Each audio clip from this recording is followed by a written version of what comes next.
Hello বন্ধুগুলো, তোমরা সবাই কেমন আছো? আশা করি তোমরা অনেক ভালো আছেন, মুই অনেক ভালো আছো। তো আজকে তোমাকে মুই যেটা দেখাবার চলিছো সেটা হচ্ছে মরিচ ডোলা, মানে আমার এলাকাত কই এটা মরিচ ডোলা, আর শুদ্ধ ভাষা কর গেলে এটা হচ্ছে মরিচের ভর্তা। এগুলো মুই মূলত নিচ্ছি কিন্তু কারেন্ট মরিচ। তো দেখেন মুই এলাকা কেমন করে ভর্তা করিম। তো বন্ধুগুলো, মরিচের ভর্তা বা মরিচ ডোলা খাইতে এত টেস্ট, তো সেটা তোমাক কয়া বুঝিবার পাবার না। তোমরা যখন খাবেন, যে ট্রাই করে দেখিবেন, তখন কিন্তু খুব ভালো লাগবে। মরিচ কায় কেমন খায় সেটা কিন্তু আমি জানো না। মরিচের অনেক ধরনের আছে যে ঝাল খাবার পারে না। তো প্রথমে মুই মরিচগুলো ভর্তা করে নিন, তারপর পরিমাণ মতো পেঁয়াজ নিন। তো পেঁয়াজগুলোর সাথে ভালোভাবে সানে নিয়ে নিকবে। সানে মানে ওই যে জেঙ্কা জেঙ্কা মুই আঙুল দিয়ে কটাছ ওইভাবে ভালো করে সানে নিয়ে নিকবে। আপনি শানতে থাকবেন, এমনভাবে সানিবেন যেন মরিচ পেঁয়াজ একসাথে যেন মিশে যায়। তারপর আমি পরিমাণ মতো লবণ নিম। তোমরা এখন কেমন লবণ খান আমি জানো না, মুই যেমন লবণ খাও ওই তেমন পরিমাণে লবণ নিন। লবণ দিয়ে যে আস্তে আস্তে আমি ডলেছ। মরিচ ডলা, মরিচের ভর্তা, দুটো জিনিস কিন্তু একই বা আলাদা, কিন্তু একটাই। তো প্রথমে মুই তারপরে আরও দুটো মরিচ নিয়ে নিন।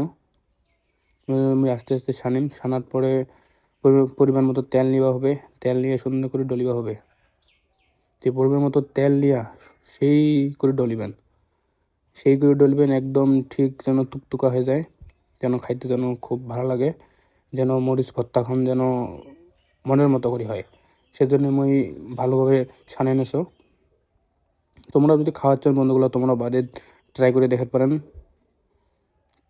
দেখতে পারেন। তো মরিচের ভর্তা খান মোর হয়ে গেছে। তো এখন মুই এই যে পরিমাণ মতো ভাত নিছো। এতদিন চলিছে মরিচ ডোলা বা মরিচের ভর্তা। কখনো কি খাইছেন ভাতের ডোলা বা মরিচের ডোলা? ভাতের ডোলা খাওয়ার গেলে পরিমাণ মতো তেল, আলুর ভর্তা, লবণ, মরিচের ভর্তা বা মরিচ ডোলা সুন্দর করে পরিমাণ মতো সব কিছু নিয়ে নেবেন। নেওয়ার পর ভাতগুলো আমি যেমন করে ডলেছ ঠিক তেমন করে ডলিবেন।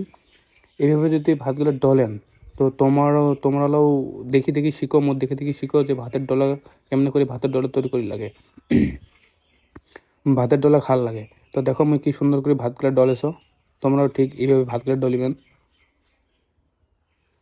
এতদিন শুনে যাচ্ছেন ভাতের ডলা, সরি ভাতের ডলা না, মরিচের ডলা। তো আজকে তোমাকে দেখাম ওই ভাতের ডলা। তো মরিচের ভর্তা খাইছেন, মরিচের ডলা খাইছেন, ভাতের ডলা কখনো খান কর নাই, দেখেন কো নাই। তো আজকে দেখো ভাতের ডলা কেমন করে খান লাগে। ভাতের ডলা খাইতে কিন্তু আমার খুব ভালো লাগে। তখন তোমার কেমন লাগে সেটা কিন্তু তুমি জানো না, অবশ্যই কমেন্টও জানাবেন যে ভাতের ডলা খাইতে তোমার কেমন লাগে। তো বন্ধুগুলো, অলরেডি আমার ভাতের ডলা হয়ে গেছে। তো এখন আমি খাওয়া শুরু করে দিয়েছি। কীতে টেস্ট হয়েছে সেটা তোমাকে মুই কবার পাবার না। তো বন্ধুগুলা, ভালো থাকেন, ধন্যবাদ।